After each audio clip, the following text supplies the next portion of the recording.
Kemudian hadis berikutnya. Hadatsana Mahmud bin Ghailan qala hadatsana Bishr ibnu Sari an Sufyan an Talha bin Yahya an Aisyah binti Talha. Aisyah binti Talha ini ibu dari Aisyah binti Talha adalah Ummu Kulthum binti As-Siddiq binti Abi Bakar As-Siddiq. Jadi Ummu Aisyah ini Aisyah binti Talha ini adalah cucu dari Abu Bakar. Kanat fa'iqatun fil jamal. Ini Ummu Aisyah binti Talha, ini wanita yang super cantik. Ya. Fa'iqah fil jamal. Seorang wanita yang super kecantikannya. Tazawwajuha Mus'ab bin Zubair. Ini kemarin kita bahas Mus'ab bin Zubair itu siapa? Adiknya Abdullah bin Zubair. Ya, dinikahi oleh Mus'ab bin Zubair. Aisyah binti Talha ini. Berapa maharnya? Maharnya 1 juta dirham. Likauniha badi'atun fil husni. Dohmatun jiddan. Ya. Kenapa beliau sampai 1 juta dirham bayar? Karena cantiknya luar biasa. Cantiknya luar biasa. Dulu dirham dan dinar itu tidak jauh ya. Kalau sekarang jauh. Dinar dan dirham itu sekarang jaraknya jauh. Kalau dulu 1 dirham itu 10 dinar. Ya. Tidak jauh dulu. Sekarang jauh. Nah, dibayar demikian oleh Mus'ab bin Zubair. Kemudian falamma qatala tazawwajaha Umar bin Abdul Aziz At-Tamimi. Setelah Mus'ab bin Zubair ini meninggal, dia meninggal bersama Abdullah bin Zubair. Ya, ketika Abdullah bin Zubair menguasai kota Makkah, diperang oleh Bani Umayyah, terbunuhlah Mus'ab bin Zubair bersama kakaknya Abdullah bin Zubair. Dinikahi oleh Umar bin Abdul Aziz At-Tamimi, bukan Umar bin Abdul Aziz Al-Umawi, ya. Khalifah itu bukan, At-Tamimi ini. Berapa maharnya? Mi'atu alfi dinar. 1.000 dinar. 100 dinar. 100.000 dinar. 1 dinar itu 4,25 gram emas. 1 dinar. 4,25 gram. Berapa sekarang segram? Berapa? 1 juta dikit, hampir 1 juta lah taruhlah. Nah, kali lah itu. Kali ke dulu 4,25, baru dikali 100.000. Nah, berapa itu? Itu maharnya. Jandonya ini. Ya. Karena masih wa kanat ahsanun nas fi zamaniha. Di zaman itu masih tercantik, wanita tercantik di zamannya. Tsumma tazawwajaha ba'dahu ibnu ammiha. Setelah itu baru dinikahi oleh sepupunya Umar bin Ubaidullah. Berapa maharnya? Mi'atu alf dinar, sama 100.000 dinar. Ya, sama maharnya juga 100.000 dinar. Jadi memang mahar itu tergantung mahar yang cocok, yang apa istilahnya dalam fikih nikah itu, mahar yang sesuai dengan kondisi wanita. Kalau anak pejabat, berapa biasa wanita anak pejabat ini yang umumnya berlaku di masyarakat? Sekian lah kira-kira. Ya. Wanita Palembang berapa umumnya? Nah, itulah rata-rata itu.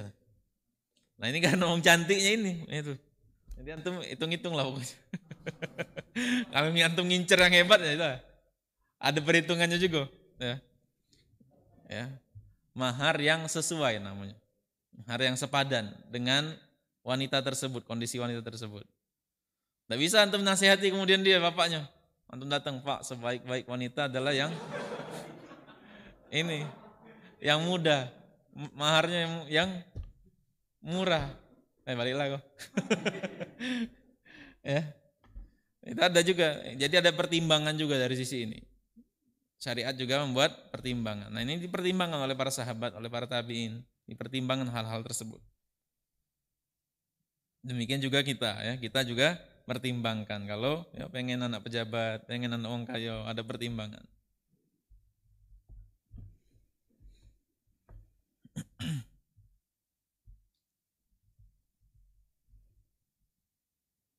Kemudian dari Aisyah Ummul Mukminin. Siapa jadi Aisyah nih? Siapanya Aisyah binti Tulha? Ayo, bibinya jadi bibinya. Qalat kana Nabi sallallahu alaihi wasallam ya'tini fayaqul. Kata Aisyah radhiyallahu anha, Nabi sallallahu alaihi wasallam itu menemuiku kemudian berkata, "Aindaki ghadaun?" Ya, punya tidak makan sarapan. Ghoda itu biasa diterjemahkan dengan sarapan. Fa aqulu la, enggak punya untuk sarapan. Ya. Qalat fayaqulu inni shaimun. Kalau demikian aku berpuasa. Qalat fa'atani yauman. Di hari yang lain beliau menemuiku lagi. Faqultu ya Rasulullah, innahu uhdiyat lana hadiyatun. Wahai Rasulullah, kita dapat hadiah. Qala wa mahiyya? Hadiah apa itu? Qultu haisun. Ya, makanan lah namanya haisun. Qala amma inni asbahtu shaiman. Qalat tsumma akala. Pagi tadi aku niat puasa, tapi karena ada ini batal makan ikut Nabi. Jadi di sini disebutkan oleh Syekh Abdul Razak bahwa ghoda itu adalah huwa yu'kalu fi awalin nahar. Sesuatu yang dimakan di awal siang.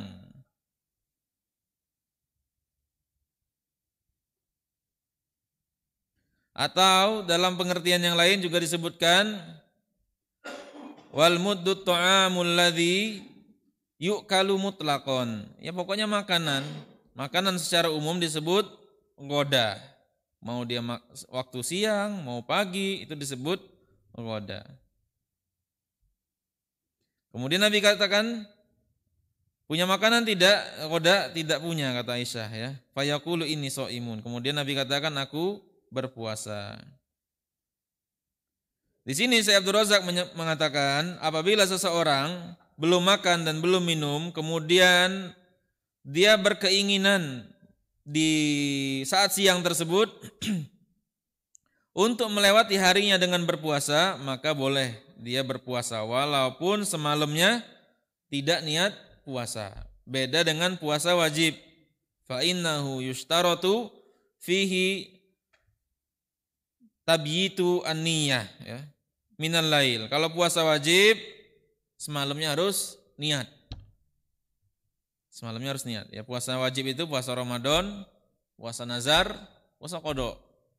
Ya, qada Ramadan. Itu puasa wajib. Semalamnya harus niat puasa.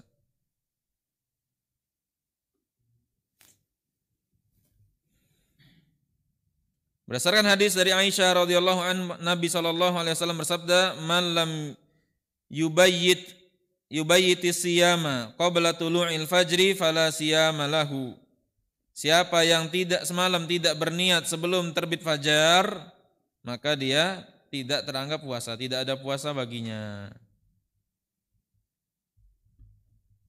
Nah, di sini dijelaskan dalam Al-Mawahib Al-Muhammadiyah ada faidah tambahan.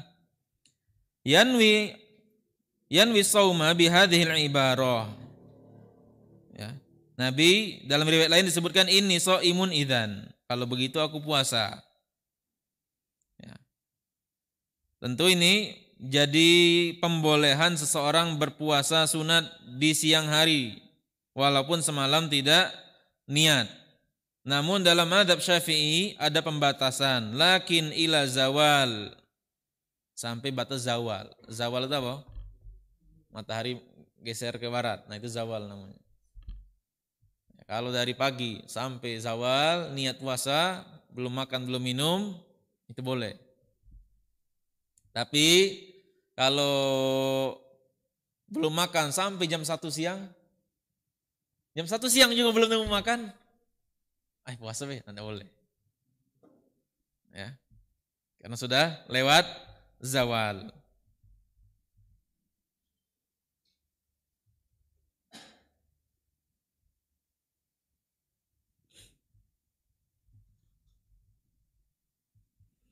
Nah, sebagian ulama juga berpendapat tentang puasa sunat muayyan. Kan ada sunat, ada sunat muayyan, ada sunat mutlak, ya. Puasa sunat muayyan itu puasa 10 Muharram, ya. 9 Zulhijjah. Nah, itu puasa dan lain-lain pokoknya, Senin Kamis. Yang muayyan, yang ada puasanya. Nah, ada puasa mutlak. Puasa mutlak tuh pokoknya pengen puasa. Nah, itu beda. Kata para ulama, kalau puasanya puasa muayyan itu harus juga niat dari semalam. Tapi kalau puasanya puasa sunat mutlak baru boleh seperti ini kondisinya.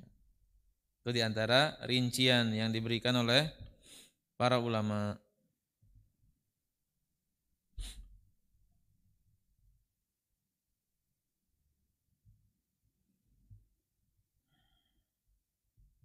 Kemudian suatu hari Nabi puasa, dapat makanan lagi, dapat hadiah, ya, yaitu hayis. Wa atamr ma'asaman, ya, yaitu kurma campur minyak campur akid itu kismis, ya, atau minyak dan tepung. Nah, ini pokoknya makanan Nabi di zaman dulu, ya, yang kita ya sudah beda budaya, kemudian beda waktu lagi, sulit untuk membayangkannya. Kemudian Nabi mengatakan, tadi saya berniat puasa, saya berpuasa dan saya batalkan sekarang.